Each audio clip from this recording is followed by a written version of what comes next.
Hello everyone, it's me again, Liam. And today's video will be, what if Batman was in The Incredibles? I've been wanting to cover this for some time now, ever since February of this year.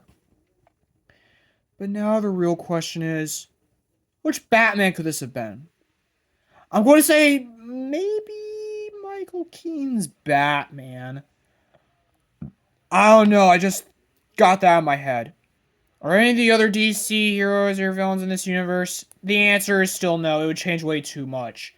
I'm making an exception for Batman's villains, Alfred, his parents, Lucius Fox, James Gore, Gordon, Robin, Batgirl, Catwoman, and Vicky Vale, Julie Masson, though even Alfred. As I don't think Batman works without them. No, he doesn't. So, could the city have been set in Gotham City? I'm just moving Batman to Metroville, honestly. So, what would have happened? Batman, 89, I don't think would have really changed all that much. Other than, there would have had to be other heroes. Like, he would have had to meet some on the way, like Plasma Bolt. They would be friends, I think. I don't know if they would be a couple. I don't think so, because he would have already had his name with Vicky Vale at that time. Batman Returns wouldn't really change all that much. Batman Forever would have been what Tim Burton initially wanted. He wanted, with Robin, Riddler, and Two-Face being introduced. I know Robin was going to be played by Marlon Wayans, and Riddler was going to be played by Robin Williams, and Billy D. Williams is going to play Two-Face, but rather than Marlon Wayans as Robin, I would rather go with someone like Michael J. Fox. Because not trying to be racist, it's just I don't know who Marlon Wayans really is. I never saw him in anything, so yeah. So Batman Forever happens the way it was supposed to. And Scarecrow will make a cameo rather than becoming the full villain. Batman and Robin would essentially be based off of what Tim Burton directed Batman and Robin by fanscription, with Patrick Stewart's Mr. Freeze and being a lot darker. But Poison Ivy would take over the place of Blight. Batgirl could have still been introduced. Robin still could have became Nightwing. All of that. Batman Unchained would then happen with Harley Quinn, not the Joker's daughter. Hated that. Scarecrow and Man-Bat. Thus taking elements from the Batman Dark Knight script. Now, essentially, the whole argument between Bruce and Nightwing, that whole argument thing, taken out. Instead, I would picture them introducing a new Robin. This could be Jason Todd. But because he's famous for the Death in the Family storyline, I'm gonna have to skip him out here, Tim Drake. But Batman Unchained wouldn't have really changed all that much. Now, Catwoman would have returned to Batman Forever, and so she and Bruce probably would have gotten married, and the Super Registration Act would still happen. He would have known who Mr. Incredible is. Batman would have received a bit more of a mixed reaction. Some liking him, others not, because he has sidekicks. But then again, it's just the opinion. But what about the events of the Incredibles and Nightwing? Nightwing would have not been... Would Nightwing have been with Batgirl? No, because I really don't like Nightwing with Batgirl. I much prefer him with the Teen Titans, so... But since the Teen Titans don't exist, Nightwing would have to be with someone that's like Starfire, if I'm being honest. He would meet and marry someone that's like Starfire. She could have red hair like Starfire. Her eyes could be green like Starfire. She could wear purple clothing like Starfire. But she's not an alien. She's not an alien princess from another planet. She's a normal human being. And she could have probably an evil sister like Starfire. Maybe not as evil, but, you know. Tim Drake probably would have married Batgirl. If this was Stephanie Brown, this would have been possible. But he would marry... But this is Barbara Gordon, so she would marry someone like Jason Todd. And Tim Drake would marry Stephanie. So yeah, all of Batman's sidekicks can't, help supers regain the unban the lift. Never mind.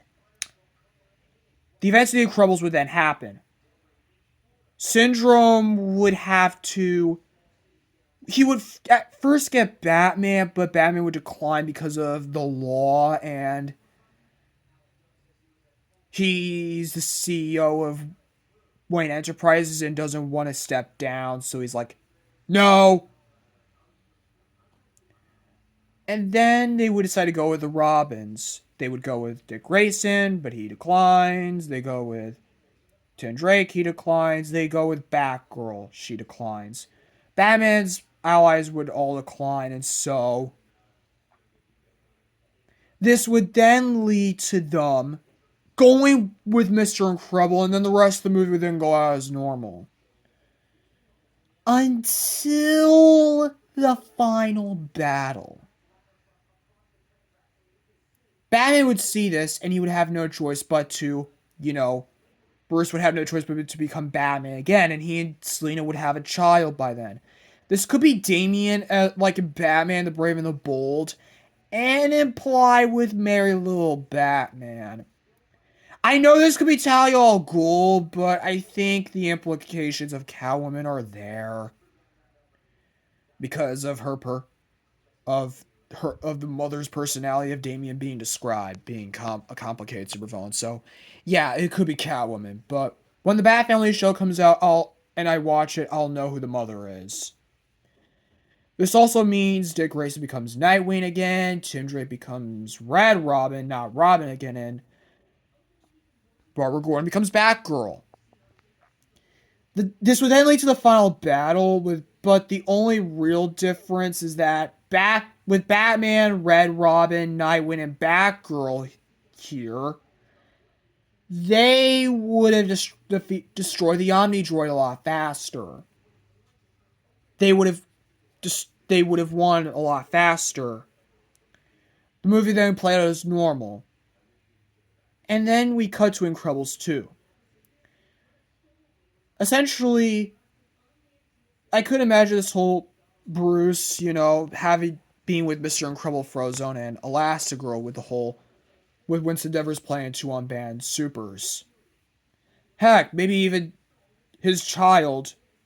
That could be Damian, or more likely Terry McGinnis. I would picture that being Terry McGinnis because apparently Catwoman was meant to be revealed as the mother of Terry.